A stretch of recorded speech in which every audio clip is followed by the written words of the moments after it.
Kochi Palluruthy saint Rita's സ്കൂളിലെ വാർത്തയിലേക്ക് വരാം. ഹിജാബ് വിവാദത്തിൽ ഇടപെട്ടിരിക്കുകയാണ് ഹൈക്കോടതി. വിവരങ്ങളുമായി ജിജീഷ് കരുണാകരൻ ചേരുന്നുണ്ട്. ജിജീഷ്, ഹൈക്കോടതി വളരെ കൃത്യമായി പറഞ്ഞത് സ്കൂളിലെ നിയമം പാലിക്കാൻ വിദ്യാർത്ഥികൾ ബാധ്യസ്ഥരാണ്. ലോ ആൻഡ് ഓർഡർ പാലിക്കണം, സ്കൂളിന് പോലീസ് സംരക്ഷണം നൽകണം, സ്കൂൾ നാളെ മുതൽ പ്രവർത്തിക്കണം എന്ന ആവശ്യം, ആ ഉത്തരവ് പുറപ്പെടുവിച്ചിരിക്കുകയാണ് ഹൈക്കോടതി. വിവരങ്ങൾ. 7-ാം തീയതിയാണ്. ഒരു 4 മാസം കണ്ടിന്യൂസ് ആയിട്ട് കുട്ടി ക്ലാസ്സിൽ വന്നുകൊണ്ടിരിക്കുന്നതാണ്. ആസ് യൂഷ്വൽ നമ്മുടെ സ്കൂൾ പ്രിസ്ക്രൈബ് ചെയ്യുന്ന യൂണിഫോം തന്നെയാണ് കുട്ടി ഈ 4 മാസവും കീപ്പ് ചെയ്തിരുന്നത്. പെട്ടെന്ന് ഒരു ദിവസം 7-ാം തീയതി ആർട്സ് ഡേ സെലിബ്രേഷൻ്റെ സമയത്താണ് ഈ കുട്ടി വരുന്നതും ഞാൻ ആ ക്ലാസ് ടീച്ചറിനോട് ഇതെന്താണ് കാര്യമെന്ന് ചോദിക്കാനായിട്ട് ക്ലാസ് ടീച്ചറിനെ ആ കുട്ടിയോട് അടുത്ത് വിടുകയും കുട്ടി നിർബന്ധം പിടിക്കുകയും ചെയ്യുകയാണ് ചെയ്യുന്നത്. എൻ്റെ മതത്തിൽ ഇങ്ങനെ തന്നെയാണ് പറയുന്നത്, എൻ്റെ പേരൻസും ഇങ്ങനെ തന്നെയാണ് ചെയ്യാൻ, ഇതിട്ടേ ഞാൻ പഠിക്കത്തുള്ളൂ എന്നൊരു വാശിയോടുകൂടെ കുട്ടി നിൽക്കുകയാണ്. നീലിമ, ഇക്കാര്യത്തിൽ സ്കൂൾ അധികൃതരുടെ വാദങ്ങൾ പൂർണ്ണമായും തന്നെ ഹൈക്കോടതി അംഗീകരിക്കുകയായിരുന്നു. സ്കൂളിനൊരു നിയമാവലിയുണ്ട്, ഇത്തരം കാര്യങ്ങളിൽ ഒരു യൂണിഫോം നയമുണ്ട്. അതുകൊണ്ട് തന്നെ അത് പാലിക്കുക തന്നെയാണ് വേണ്ടത്, അത് നിഷേധിക്കുകയല്ല.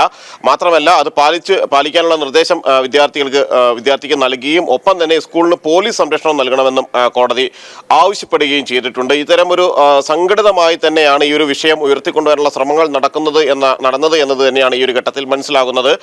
ഹിജാബ് വിഷയം ഉയർത്തിക്കൊണ്ട്, കാരണം 4 മാസത്തോളമായി ഇവിടെ പഠിക്കുന്ന കുട്ടിയാണ്, 8ാം ക്ലാസ്സിൽ പഠിക്കുന്ന കുട്ടിയാണ്. എന്നാൽ ഈ 4 മാസവും ഏതെങ്കിലും തരത്തിൽ പ്രശ്നങ്ങൾ അല്ലെങ്കിൽ ഹിജാബ് ധരിച്ചു വരണം എന്നൊരു കാര്യങ്ങളൊന്നും അതുവരെ പറഞ്ഞിട്ടുണ്ടായിരുന്നില്ല. സ്കൂളിന്റെ നിയമാവലി അനുസരിച്ച് യൂണിഫോമിൽ തന്നെ വന്നുകൊണ്ടിരുന്ന കുട്ടി കഴിഞ്ഞ 7-ാം തീയതി ആദ്യമായി സ്കൂളിലേക്ക് ഹിജാബ് ധരിച്ച് വരികയായിരുന്നു. അവിടെ ആർട്സ് ഡേ നടക്കുന്ന ദിവസമാണ് ഹിജാബ് ധരിച്ചു വന്നത്. അത് സ്കൂൾ അധികൃതർ ചോദ്യം ചെയ്തു. ക്ലാസ് ടീച്ചർ അടക്കം എന്തുകൊണ്ട് ഇത്തരത്തിൽ ഇങ്ങനെ ഒരു വേഷത്തിൽ വരുന്നു എന്ന കാര്യം ചോദിച്ചപ്പോൾ തന്റെ മതവിശ്വാസം അനുശാസിക്കുന്നത് ഇങ്ങനെയാണ്, അതുകൊണ്ട് തന്നെ അത് പ്രകാരമാണ് നടക്കുക, അങ്ങനെ വരാൻ കഴിയുള്ളൂ എന്ന് കുട്ടി മറുപടി നൽകി.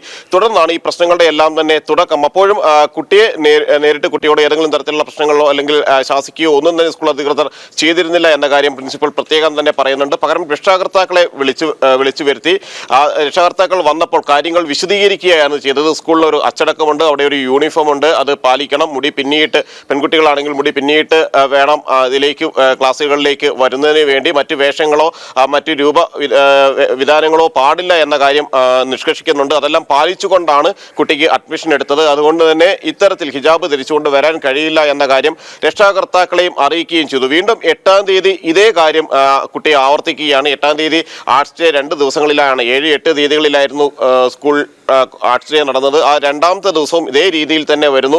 അവിടെ വീണ്ടും ഈ കാര്യം കുട്ടിക്ക് മുന്നിൽ അറിയിക്കുന്നു, രക്ഷാകർത്താക്കളോടും പറയുകയാണ്. എന്നാൽ വലിയ ഒരു സംഘടിതമായി 10-ാം തീയതി സംഭവിക്കുന്നത് ഈ കൂടുതൽ പ്രശ്നങ്ങൾ ഉണ്ടാക്കുന്ന രീതിയിലേക്ക്, അവിടെയാണ് SDPIയുടെ പ്രാദേശിക പ്രവർത്തകരടക്കമുള്ള ആളുകൾ ഇവിടേക്ക് എത്തുന്നത്. സെന്റ് റീത്താസ് പള്ളുരുത്തിയിലേക്ക് എത്തുന്നു. അവിടെ അധ്യാപകരെ അടക്കം ഭീഷണിപ്പെടുത്തുകയും വീഡിയോ ചിത്രീകരിക്കുകയും എല്ലാം ചെയ്തുകൊണ്ട് സ്കൂളിനെ അപകീർത്തിപ്പെടുത്തുന്ന തരത്തിൽ സമൂഹ മാധ്യമങ്ങളിലൂടെ പ്രചരിപ്പിക്കുകയും ചെയ്തു. ഇത് പാലിക്കാൻ കഴിയില്ല, ഹിജാബ് ധരിക്കാൻ അനുവദിച്ചില്ലെങ്കിൽ പ്രത്യാഘാതം ഗുരുതരമായിരിക്കും എന്നെല്ലാം ഭീഷണിപ്പെടുത്തുന്ന രീതിയിലേക്ക് അധ്യാപകരെയും പ്രിൻസിപ്പലിനെയും എല്ലാം തന്നെ ഭീഷണിപ്പെടുത്തുകയായിരുന്നു. തുടർന്ന് ആ ഒരു സമയം ഈ പ്രശ്നങ്ങൾ നടക്കുമ്പോൾ ഈ വന്ന ആളുകൾ, SDPIയുടെ അടക്കമുള്ള ആളുകൾ, പ്രാദേശിക സംഘം ഇവിടെ വന്ന് ബഹളമുണ്ടാക്കുന്ന സമയം നിരവധി കുട്ടികൾ ഇവിടെ ഉണ്ടായിരുന്നു. വളരെ ചെറിയ ക്ലാസ്സുകളിലെ കുട്ടികൾ അടക്കമുള്ളവർ ഈ സമയം ഉണ്ടായിരുന്നു, അവരുടെ രക്ഷാകർത്താക്കളും ഉണ്ടായിരുന്നു. അവരെ സംബന്ധിച്ചിടത്തോളം എല്ലാം തന്നെ വലിയ ഒരു ഭീതി ഈ സമയം നേളിച്ചു. എങ്ങനെ കുട്ടികളെ അടുത്ത ദിവസങ്ങളിൽ ക്ലാസ്സിലേക്ക് വിടും എന്നത് തന്നെയായിരുന്നു ഏറ്റവും വലിയ പ്രശ്നം. അത് ചൂണ്ടിക്കാണിച്ചു. ചെറിയൊരു ഇടവേള.